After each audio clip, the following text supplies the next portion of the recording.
Hi friends, welcome to our channel. இன்றைக்கி வந்து காலையில் ஃப்ரெஷ்ஷப் ஆகிட்டு டீ போடலாம் அப்படின்னு கிச்சனுக்கு வந்தால் கேஸ் காலி ஆகிடுச்சு. சரின்னு சொல்லிட்டு ஹஸ்பண்ட் வந்து மாற்றி கொடுத்தாங்க. அதுக்கப்புறம் அவங்களுக்கு டீ போட்டு கொடுத்துட்டு பசங்களுக்கும் டீ வச்சு ரஸ்க் வச்சு கொடுக்கலாம் அப்படின்னு சொல்லிட்டு எடுத்து வச்சுருக்கேன். ஃபஸ்ட் இவன் தான் எந்திரிச்சானா அவனை செல்ஃபில் உட்கார வச்சு அப்படியே ரஸ்க்கு தொட்டு கொடுத்துட்டு இருந்தேன். என் கூட கொஞ்சம் வாயாடிட்டே அப்படியே ரஸ்க்கு சாப்பிட்டுட்டு இருந்தான். பாருங்கள் எப்படி பேசுகிறான்னு சொல்லிட்டு. வளன்னு இப்போல்லாம் பேசுகிறான் நல்லாவே. அப்புறம் இந்த சாரும் எந்திரிச்சு வந்துட்டார். வந்தோடனையும் பார்த்திங்கன்னா சேட்டையை ஆரம்பிச்சிட்டாரு. கோதுமை மாவு இருந்துச்சா அதில் ஏறி ஜங்குன்னு மிதிச்சிட்டு இருந்தான். சரின்னு சொல்லிட்டு இவருக்கும் டீ எடுத்து ரஸ்க்கு தொட்டு கொடுத்தாச்சு. அதுக்கப்புறம் காலையில் டிஃபன் வந்து சிம்பிளாக நூடுல்ஸ் பண்ணிடலாம் அப்படின்னு சொல்லிட்டு தான் முடிவெடுத்திருந்தேன். இன்றைக்கி வந்து வீடெல்லாம் க்ளீன் பண்ணலாம் அப்படின்னு சொல்லிட்டு அதனால் நூடுல்ஸ் பண்ணிடலான்னு சொல்லிட்டு தான் பண்ணியிருந்தேன். நூடுல்ஸ்லாம் பண்ணி பிள்ளைங்களுக்கு போட்டு கொடுத்துட்டு க்ளீனிங் வேலையை ஆரம்பிச்சிட்டேன். கபோர்டெலாம் வந்து பார்த்திங்கன்னா ரொம்ப கஜன்னு அப்படியே ஃபுல்லாகி கிடந்ததா. சரி அதெல்லாம் எடுத்துகிட்டு தேவையில்லாத பொருள்லாம் எடுத்துகிட்டு க்ளீன் பண்ணிடலாம் அப்படின்னு சொல்லிட்டு எடுத்திருந்தேன். இது வந்து பார்த்திங்கன்னா நான் சின்ன வயசில் வச்சு விளையாடுற பொம்மை.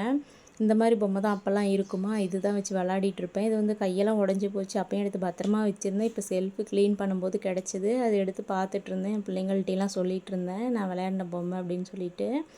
அதுக்கப்புறம் வந்து பார்த்திங்கன்னா இதெல்லாம் வந்து என் பிள்ளைங்க வந்து எல்கேஜி யூகேஜி படிக்கும்போது பண்ண ட்ராயிங்ஸ் அதெல்லாம் எடுத்து பத்திரமா வச்சுருந்தேன். சரி சின்ன பொருளுங்களாம் நம்ம எடுத்து சேர்த்து வச்சுக்கிட்டே இருந்தோம்னா வீடு ஃபுல்லாயிரும் அப்படின்னு சொல்லிட்டு தேவையில்லாத பொருளுங்கள்லாம் எடுத்து போட்டுடலாம் அப்படின்னு சொல்லிட்டு தான் எடுத்துகிட்ருக்கேன்.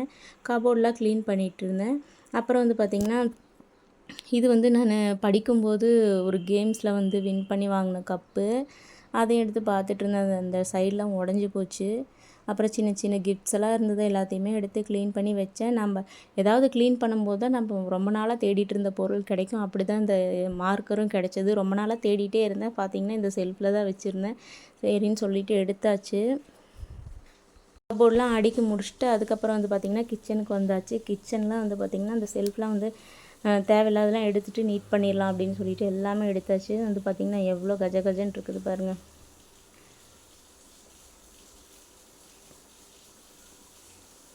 ஒரு 2-3 மாதம் க்ளீன் பண்ணாமல் விட்டுட்டோம்னா பார்த்திங்கன்னா அப்படியே கிச்சனே வந்து அடைஞ்ச மாதிரி ஆயிடுது. எவ்வளோ திங்ஸு சேர்ந்துருச்சு. எல்லாம் தேவையில்லாத பொருளுங்கள்லாம் எடுத்துடலாம் அப்படின்னு சொல்லிட்டு தான் க்ளீன் பண்ணிகிட்ருக்கேன் இன்றைக்கி. மேலெல்லாம் ஏறி நின்று நம்மளால் க்ளீன் பண்ண முடியாது அப்படின்னு சொல்லிட்டு இருந்தேன். அப்புறம் வந்து பாப்பா வந்து நான் பண்ணித்தரேன் அப்படின்னு சொல்லிட்டு பண்ணி கொடுத்துட்ருந்தா. அப்புறம் நிறைய மளிகை ஜாமான்லாம் வந்து பார்த்திங்கன்னா பிரிக்காமல் அப்படியே போட்டு வச்சுருந்தேன்னா அதெல்லாம் எடுத்து கொட்டி கொடுத்துட்ருந்தா. அது எல்லாமே கொட்டி அதெல்லாம் க்ளீன் பண்ணிவிட்டு அடுத்தது பார்த்திங்கன்னா இந்த ரூமில் கட்டில் சில திங்ஸ்லாம் இருந்ததா அதையும் எடுத்து க்ளீன் பண்ணிவிட்டேன். அதுக்குள்ளே வந்து நீங்கள் க்ளீன் பண்ணிகிட்ருக்கீங்க, எதுவுமே செஞ்சு தர மாட்டேங்கிறீங்க அப்படின்னு சொல்லிட்டு பெரிய வந்து ஏதோ கேரட் வச்சு ஜெல்லி பண்ணுறேன்னு சொல்லி பண்ணி சாப்பிட்டுட்டு இருந்தா. சரி என்னமோ பண்ணட்டும் அப்படின்னு சொல்லிட்டு நான் என் வேலையை பார்த்துட்டு இருந்தேன். அது பார்த்திங்கன்னா எல்லாமே க்ளீன் பண்ணி அடுக்கி முடிச்சாச்சு ஓரளவு. கிச்சன்லாம் க்ளீன் பண்ணால் தான் கொஞ்சம் நிம்மதியாக இருக்குது நம்மளுக்கு. எல்லாமே க்ளீன் பண்ணிவிட்டேன். இதெல்லாம் கொஞ்சம் கழுவி வச்சுருக்கேன். அது காஞ்சதுக்கப்புறம் எடுத்து வைக்கலாம் அப்படின்னு சொல்லிட்டு. மேலெல்லாம் பார்த்திங்கன்னா எல்லாமே தூசு தட்டி எல்லாமே க்ளீன் பண்ணிட்டேன்.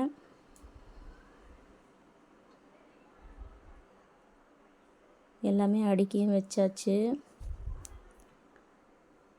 பெரியவங்க 2 பேர் எனக்கு எந்த ஹெல்ப்புமே பண்ணலைங்க. எல்லாம் டிவி பார்த்துக்கிட்டே இருந்தாங்க. சின்னவ தான் எனக்கு நிறைய ஹெல்ப் பண்ணிகிட்டு இருந்தா இன்றைக்கி. பார்த்திங்கன்னா எவ்வளோ திங்ஸ் சேர்ந்துருக்கு பாருங்கள். இது மொத்தமும் கிச்சனில் இருந்த திங்ஸ் தான். அவ்வளோ அடைச்சி வச்சுருந்தேன். எல்லாமே எடுத்து தேவையில்லாத வாட்டர் கேனு அப்புறம் ஜூஸ் பாட்டில்லாம் வாங்கும்ல அப்பப்போ எல்லாமே அப்படியே கிடந்ததா எல்லாமே எடுத்து போட்டாச்சு. அப்புறம் இது வந்து கிளாத்ஸு வந்து யூஸ் பண்ணாத கிளாத்ஸ்லாம் எடுத்து ஒரு மூட்டை பண்ணியாச்சு.